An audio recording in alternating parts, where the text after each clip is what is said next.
آپ یہ سمجھتے ہیں نا قبر میں 3 سوالات ہوں گے، تمہارا رب کون ہے، تمہارا دین کیا ہے، اور حضور کے بارے میں کیا کہتا تھا. بہت سارے لوگ پہلے سوال میں اٹک جائیں گے.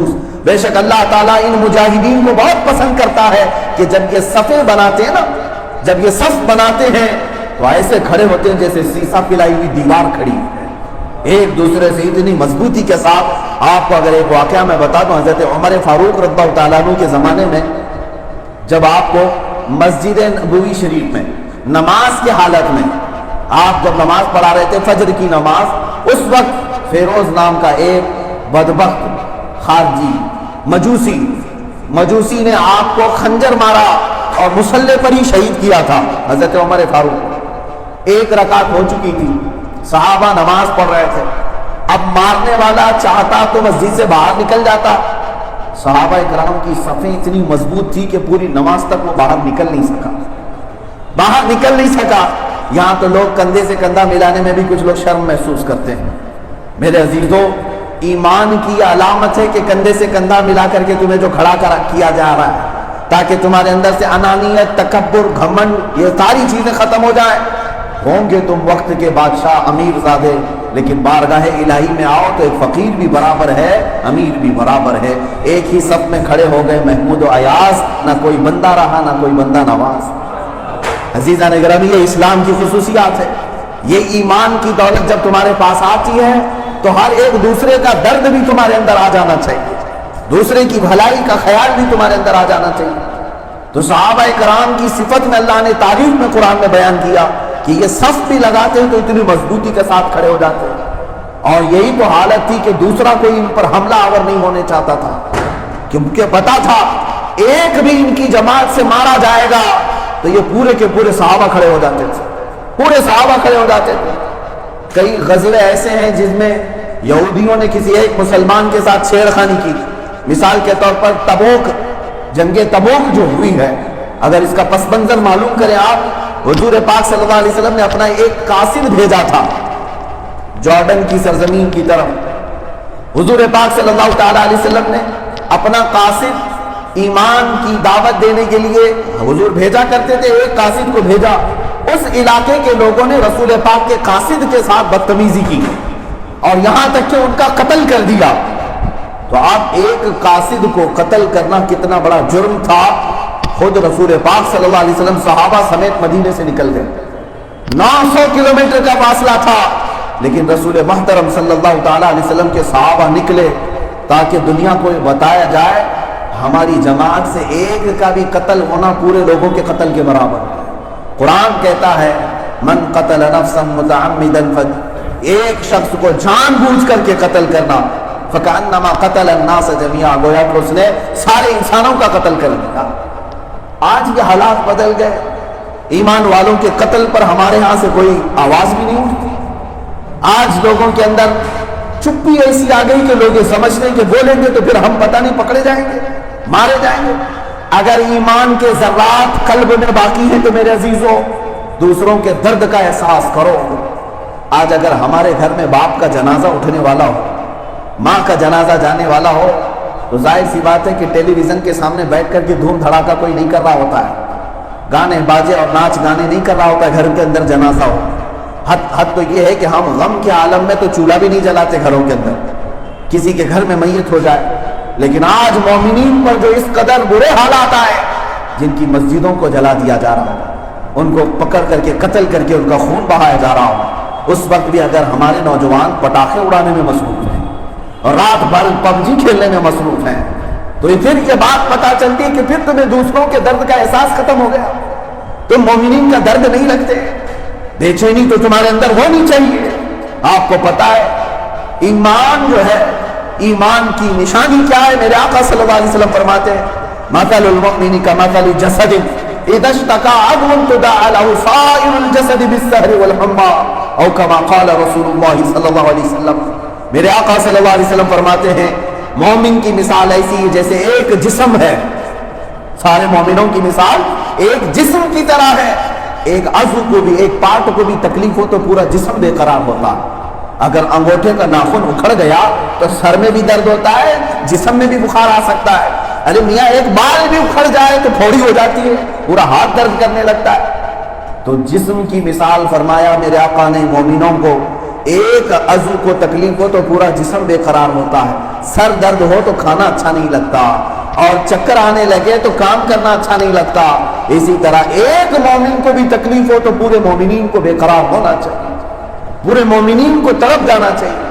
آج دوسری قوموں کے اندر تو اتحاد دیکھنے کو مل رہا ہے، ہم نے دیکھا ہے ماضی قریب میں، بلکہ ابھی بھی حالات ایسے ہیں، کسی ایک سکھ کو کسی نے ظلمن مار دیا تو ان کی ساری برادری راستوں پر آ گئی اور مطالبہ کرنے لگی کہ ایک کو مظلوم کو کیسے قتل کر دیا گیا، ہمیں انصاف چاہیے۔ میرے عزیزوں، میں کسی بھڑکانے کی بات تو نہیں کر رہا، کم سے کم انصاف کا تقاضا کرنا بھی ہم بھول گئے۔ ہم آج ان باتوں کو بھی سختی محسوس کر رہے ہیں کہ انصاف کی طلب کرنا بھی اب جرم ہو گیا ہے۔ لوگ اب ایسا سوچنے لگے ہیں کہ مولانا آپ کے ہاں کیا ہو رہا ہے؟ آپ کے ہاں تو کچھ نہیں ہے نا، سب امن و امان ہے، آپ کھا رہے پی رہے جی رہے ہیں، ممبئی تو شانت ہے، آپ کا علاقہ شانت ہے، آپ یہاں وہاں کی باتیں کیوں کر رہے ہیں؟ میرے عزیزو، تم نے ابھی ایمان کو محسوس نہیں کیا۔ ایمان کہتے کسے ہیں؟ ہمارا عقیدہ تو یہ ہے، ہم یہاں سے تڑپتے ہیں نا تو مدینے کے تاجدار بے قرار ہوتے ہیں۔ حضور پاک صلی اللہ تعالیٰ علیہ وسلم کو ہمارے درد کا احساس ہوتا ہے، کیونکہ جب ہمارا ایمان ہے اس بات پر کہ ساری دنیا کے مومنین کو اللہ نے بھائی قرار دیا ہے، تم کسی بھی خطے کے مسلمانوں کو مار رہے ہو تو درد ہوگا، تکلیف ہوگی۔ آپ کو بتاؤں، میں سن 90 ہجری کی بات ہے، ہندوستان کی سرزمین پر ایک ظالم راجا نے چند ان عورتوں کو قید کر لیا جو حج پہ جا رہی تھی، آج سے 1300 سال پہلے کی بات کر رہا ہوں، اور ان کو قید کر لیا، گنڈے ان کی عزت لوٹنے لگ گئے۔ تو ان عورتوں نے پکارا کوئی ہمارا بھائی ہے جو ہماری مدد کرے گا، تو کچھ عرب کے تجارت کرنے والے لوگ وہاں پر آئے ہوئے تھے، سندھ کی بات کر رہا ہوں جو آج دوسرے ملک میں یہ علاقہ جا چکا ہے، سندھ میں یہ معاملہ پیش آیا تھا۔ تو ان عورتوں نے پکار کر کہا تھا، تو کچھ تاجروں نے، کچھ بزنس مین جو تھے، انہوں نے یہ آواز سنی کہ عورتوں پر ظلم ہو رہا ہے۔ جب وہ عرب پہنچے تو وہاں گورنر کے سامنے، جو خلیفہ وقت کا گورنر تھا، اس کے پاس یہ حالات سنا رہے تھے کہ ہم سندھ سے آئے، چند عورتوں پر ظلم ہو رہا تھا، اور کچھ گنڈوں نے پکڑ کر کے ان کی عزت لوٹنا شروع کیا جو حج پہ جا رہی تھی۔ تو وہاں گورنر کا بھتیجا 19 سال کا جوان تھا، اور وہ گزر رہا تھا، جیسی اس کے کانوں پر یہ آواز آئی کہ بڑی دور، 4000 کلومیٹر دور، 4000 کلومیٹر دور کچھ عورتوں پر ظلم ہو رہا ہے، اور وہ پوچھ رہی ہیں کوئی ہمارا بھائی ہے جو ہماری مدد کرے گا۔ تو عرب کی سرزمین سے ہی اس 19 سالہ جوان نے پکار کر کہا لبیک یا اختی، اے میری بہن میں آتا ہوں تیری مدد کے لیے۔ یہ کون تھا 19 سال کا جوان؟ تاریخ اٹھا کر کے دیکھو، محمد بن قاسم انہی کا نام ہے۔ وہ وہاں سے 10,000 کا لشکر لے کر تنہا آیا، پہلی مرتبہ ہند کی سرزمین پر آنے والا، کسی اور کام کے لیے نہیں آیا، انصاف دلانے کے لیے آیا تھا۔ آنے کے بعد اس ظالم راجے سے کہا ان عورتوں کو چھوڑ دو، ان گنڈوں کو ان کی عزت لوٹنے سے بچا لو، لیکن راجا کو غرور تھا، گھمنڈ تھا، اس نے کہا 19 سال کا بچہ مجھے للکا رہا ہے، میری سلطنت، میری حکومت، میرا تخت بڑا پرانا ہے۔ پھر 19 سال کے نوجوان نے جنگ کر کے بتا دیا، تین دن کے اندر سارے چیچڑے اڑ گئے، ساری فوج تتر بتر ہو گئی، راجا قید میں آ گیا، اور جتنے گنڈے تھے پکڑے گئے، مارے گئے، ان عورتوں کو آزاد کرایا گیا۔ پھر 19 سالہ جوان نے پرچم لہرایا۔ اس تاریخ کو میاں میں نہیں، ایک الہ آباد یونیورسٹی کے پنڈت ہیں، انہوں نے لکھا ہے اور کہا میں نے ہسٹری میں ایسا کوئی جرنیل سپاہیوں کا نہیں دیکھا جو کسی ملک میں آیا ہو اور سب سے پہلے اعلان کرتا ہو کہ یہاں رہنے والے جو دین پسند کرتے ہیں اس دین پر قائم رہیں۔ میں تو امن لے کر کے آیا تھا اور ظلم کے خلاف اٹھانے کے لیے، آواز اٹھانے کے لیے آیا تھا۔ عزیزان گرامی وقار، میں یہ بات اس لیے عرض کر رہا ہوں، 4000 کلومیٹر دور سے اگر ایک نوجوان گھبرا کر کے آتا ہے اپنی بہنوں کی عزت بچانے کے لیے، تو یہ تو تاریخ کی بات رہ گئی۔ آج پڑوس میں بھی اگر کوئی بہن چیخ رہی ہے تو کانوں پر جوں تک نہیں رینگتی، ہمارے بستر سے نیند ختم نہیں ہوتی۔ آج ہم جو حالات بنائے رکھے ہیں، لوگ ہم سے سوال کرتے ہیں کیا کرنا چاہیے؟ میرے پاس یہ منبر ہے مسجد کا، میں یہاں سے بول لیتا ہوں تاکہ میرا دل ٹھنڈا ہو جائے۔ کل بروز قیامت رب ذوالجلال اگر سوال کرے تمہاری ماں اور بہنوں کو لوٹا جا رہا تھا، ان کے پردے ہٹائے جا رہے تھے، تب تم کیا کر رہے تھے؟ خواب خرگوش میں سو رہے تھے، گرم روٹی اور بوٹی کھا رہے تھے۔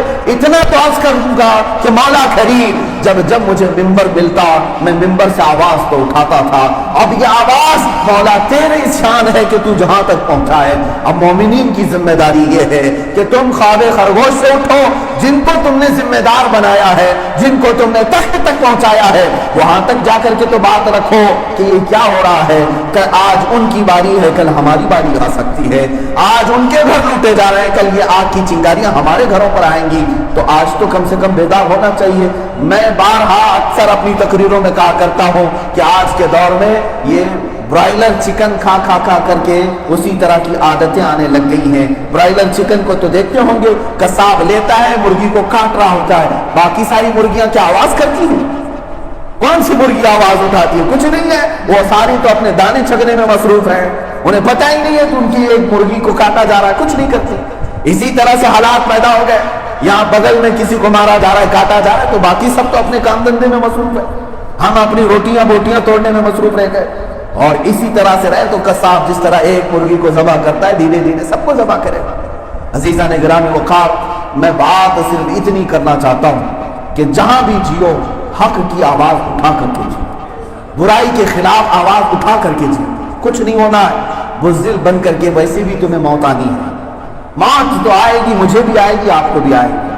کوئی بھی لوگوں سے بچا کر کے اپنے گھر میں 200 300 400 سال جی نہیں پائے گا، پتا ہے تمہیں بھی، ساری چیزیں چھوڑ کر کے بھی گھر میں بیٹھو تب بھی ملک الموت کو تو آنا ہے، موت تو آنی ہے۔ لیکن اسی بات کو میں کہتا ہوں کہ جب مرنا ہی ہے تو عزت کے ساتھ کیوں نہ مرے، عزت کے ساتھ کیوں نہ مرے، پرچم اسلام کو لہرا کر کیوں نہ مرے۔ ہم اپنی آنکھوں کے سامنے لوگوں کو لٹتے ہوئے کٹتے ہوئے پٹتے ہوئے دیکھ کر کے نہیں مرنا چاہیے۔ حسین اعظم کے چہیتے لوگ، حسین اعظم کے شہدائی اگر آپ ہو، ان سے محبت کرنے والے، ان کی کربلا کی داستانیں ہر سال سننے والے ہو، تو حسین اعظم نے ایک پیغام اور ایک میسج ہمیں یہ دیا ہے نا کہ ظالم چاہے بڑی سی بڑی طاقت لے کر کے بھی آئے، اور تم اگر اپنے گھر کے افراد کے ساتھ ہو، کوئی دنیا تمہارے ساتھ نہ بھی ہو، تب بھی بڑھ چڑھ کر کے کہنا کہ اللہ کے رسول کا دین ہی حق ہے، رسول پاک کا دین ہی حق ہے۔ 82 لوگوں کی تعداد میں وہ حسین اعظم آئے تھے اپنے خاندان کے اور اپنے چاہنے والوں کو لے کر، اور مقابل میں 22,000 کا لشکر ہے۔ لوگ یہ کہتے ہیں آج ہماری تعداد کم ہے، مائنورٹی میں ہم کیا کر سکتے ہیں؟ میاں بتاؤ، کربلا میں جو مائنورٹی تھی اس سے بڑی کوئی ہے؟ 22,000 کے مقابل میں 82 کیا ہوتے ہیں، 82 کیا ہوتے ہیں؟ لیکن ہمیشہ حق نے یہ بتایا ہے کہ اسلام کبھی بھی تعداد سے نہیں چلتا، حقانیت سے چلتا ہے۔ اسلام کو اللہ تبارک و تعالیٰ غیر سے طاقت عطا کرتا ہے۔ لیکن میں مرجھائے ہوئے سوئے ہوئے لوگوں کو صرف اتنا کہنا چاہوں گا، بیدار رہو، یہ نہیں ہے تمہاری زندگی کہ دن بھر ٹیلی ویژن میں گزارا، کرکٹ ٹیموں پہ اپنے پیسے خرچہ کیے، ادھر ادھر سٹے بازیاں کی، اور نوجوان رات بھر ادھر ادھر چوک پر اپنی زندگیاں گزارتے ہوئے ختم کر دیے، اور موبائل کی گیمنگ پہ پورے پیسے برباد کر دیے۔ ڈانس، بار، کلب، یہ سب تمہاری زندگی کے شیوا نہیں دیتا، تمہیں زیب نہیں دیتا یہ سب، بلکہ ان قریب تمہاری روح نکلے گی، تم سے سوال ہوگا، سب سے پہلے سوال ہوگا تو کلمہ رسول اللہ کا پڑھتا تھا، تو دین کیا ہے نہیں بتا پائیں گے لوگ۔ آپ یہ سمجھتے ہیں نا قبر میں 3 سوالات ہوں گے، تمہارا رب کون ہے، تمہارا دین کیا ہے، اور حضور کے بارے میں کیا کہتا تھا۔ بہت سارے لوگ پہلے سوال میں اٹک جائیں گے، سب کو پتا ہے کتنے آسان سوال ہیں، قبر میں کیوں پوچھے جا رہے ہیں۔ یہاں ایک بچے سے بھی پوچھیں گے تو بچہ بھی کہے گا میرا رب اللہ ہے، میرا دین اسلام ہے، اور حضور صلی اللہ علیہ وسلم میرے آقا ہے۔ لیکن قبر میں یہی سوالات سب سے زیادہ سخت ہو جائیں گے۔ کچھ لوگ تو پہلے ہی سوال میں اٹک جائیں گے، تیرا رب کون ہے، فرشتے پوچھ رہے ہوں گے تیرا رب کون ہے، لیکن وہ بندہ کہہ نہیں پا رہا ہوگا، کیوں؟ دنیا میں اس رب کو راضی نہیں کرتا تھا تو اس زبان پر رب کا نام بھی نہیں آ رہا، اللہ کا نام نہیں آ رہا ہوگا اس کی زبان پر، کہ دنیا میں بھاگا پھرتا تھا مولا سے۔ اور کچھ لوگ تو اپنے رب کو بتا دیں گے میرا رب اللہ ہے، دوسرے سوال پر اٹک جائیں گے تیرا دین کیا ہے، وہ کہہ نہیں پائے گا میرا دین کیا ہے، اسے خبر نہیں ہو پا رہی ہوگی کیا جواب دیا جائے، کیونکہ جواب کیسے دے گا، دین تو اپنے گھر میں بھی آنے نہیں دیتا تھا، دین کو اپنی زندگی میں آنے نہیں دیتا تھا، دین سے دور سے بھاگ جاتا تھا، دیندار لوگوں سے بھی چڑھتا تھا، نفرت کرتا تھا، یہ ملا لوگ ہیں، مولوی لوگ ہیں، تو پھر دین کا نام کیسے زبان پر آئے گا؟ یہ 2 سوالات میں ہی کسی کی قبر میں 100 سال گزر جائیں گے، جواب نہیں دے پا رہے ہوں گے۔ عزیزان گرامی وقار، اسی لیے